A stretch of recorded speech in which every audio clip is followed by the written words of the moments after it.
ಈ ಹೋರಾಟ ಸಿದ್ದರಾಮಯ್ಯ ಸಾಹೇಬ್ರ ಬಗ್ಗೆ ಮಾಡ್ತಾ ಇದೀವಿ. ಸಿದ್ದರಾಮಯ್ಯ ಸಾಹೇಬ್ರು ಒಂದೇ ಸಮಾಜಕ್ಕೆ ಸೀಮಿತ ಅಲ್ಲ. ಬಿಜೆಪಿದಾರು ನಾಲಾಯಕರು, ಮೂರ್ಖರು, ಅವರು ಭ್ರಷ್ಟಾಚಾರದಲ್ಲಿ ಮುಳುಗಿದ್ದಾರೆ. ಅದಕ್ಕೆ ಅವರಿಗೆ ಕಣ್ಣಲ್ಲಿ ಅದೇ ಕಾಣಿಸ್ತಾ ಇದೆ. ಯಡಿಯೂರಪ್ಪ ಅವರೇ ಮೊದಲು ನಿಮ್ದು ಪೋಸ್ಕೋ ಕೇಸನ್ನ ಕ್ಲಿಯರ್ ಮಾಡ್ಕೊಂಡ್ ಬರ್ರಿ, ಕೊರೋನಾದಾಗಿನ ಕೇಸ್ ಕ್ಲಿಯರ್ ಮಾಡ್ಕೊಂಡ್ ಬರ್ರಿ.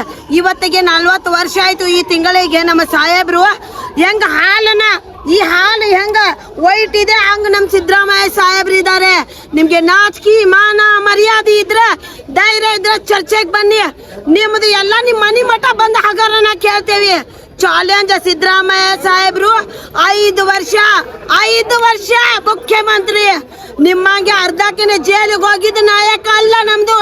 ಹಾಲಂಗೆ ಕ್ಲಿಯರ್ ಇದ್ದಿದ್ದು ನಮ್ಮ ಸಿದ್ದರಾಮಯ್ಯ ಸಾಹೇಬ್ರು 5 ವರ್ಷ ಅವ್ರೆ. ನೀವು ಜಾಸ್ತಿ ಏನಾರ ಮಾಡಿದ್ರೆ ನಿಮ್ ಮನಿ ಮಠ ಬಂದು ನಿಮ್ ಹಗರನ ತೆಗಿತೀವಿ. ಬರೀ ಮಹಿಳೆಯರು ಮನಿ ಹಾಕಿ ಹೊರಗೆ ತಗೊಂಡ್ ಬರ್ತೀವಿ ಅಂತ ಚಾಲೆಂಜ್ ಮಾಡ್ತೀವಿ.